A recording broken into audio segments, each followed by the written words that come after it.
Families in Paulding County are still cleaning up and building back after that EF1 tornado ripped through the area over the weekend. But now one family is dealing with a different kind of storm after being nearly scammed by a supposed roofing company.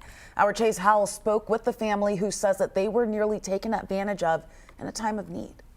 Allison Burgess, along with her husband, 2 kids, and 3 dogs, have been forced to live in a friend's camper after a tree crashed into their home during Saturday night's twister that ripped through Paulding County. Just a tight squeeze, but also just, I think, stressful for everybody, obviously, because it's not our home. Allison Burgess says over 20 people claiming to be roofers bombarded them not even 24 hours after the storm. Every 5 minutes, 15 minutes, there was like a roofing company and it was typically roofing companies coming in, and then finally one came around, I think like twice, and my neighbor ended up having to shoo them off because I couldn't, my head wasn't able to be there anymore. There was so much going on. Finally, they ended up going with the roofer someone referred to them.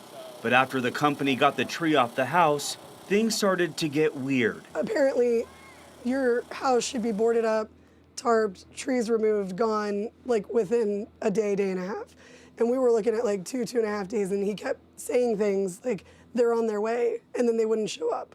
And then the next day it was like they're on their way, and then not showing up. So there's just debris everywhere. So there was a lot of stuff like that. Needless to say, they got their insurance broker involved and thankfully were able to avoid the documents they signed with the company. Right now, Burgess says crews are having to fix the mistakes the original roofer made.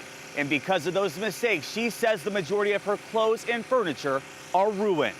They're frauds, is what they are. Jordan Yodis works at the Paulding County Sheriff's Office. He says there are 2 things you can count on during a storm.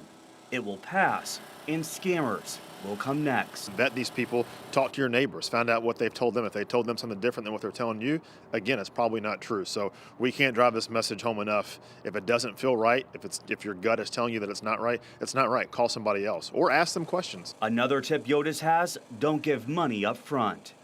Reporting in Dallas, Chase Howell, 11 Alive News.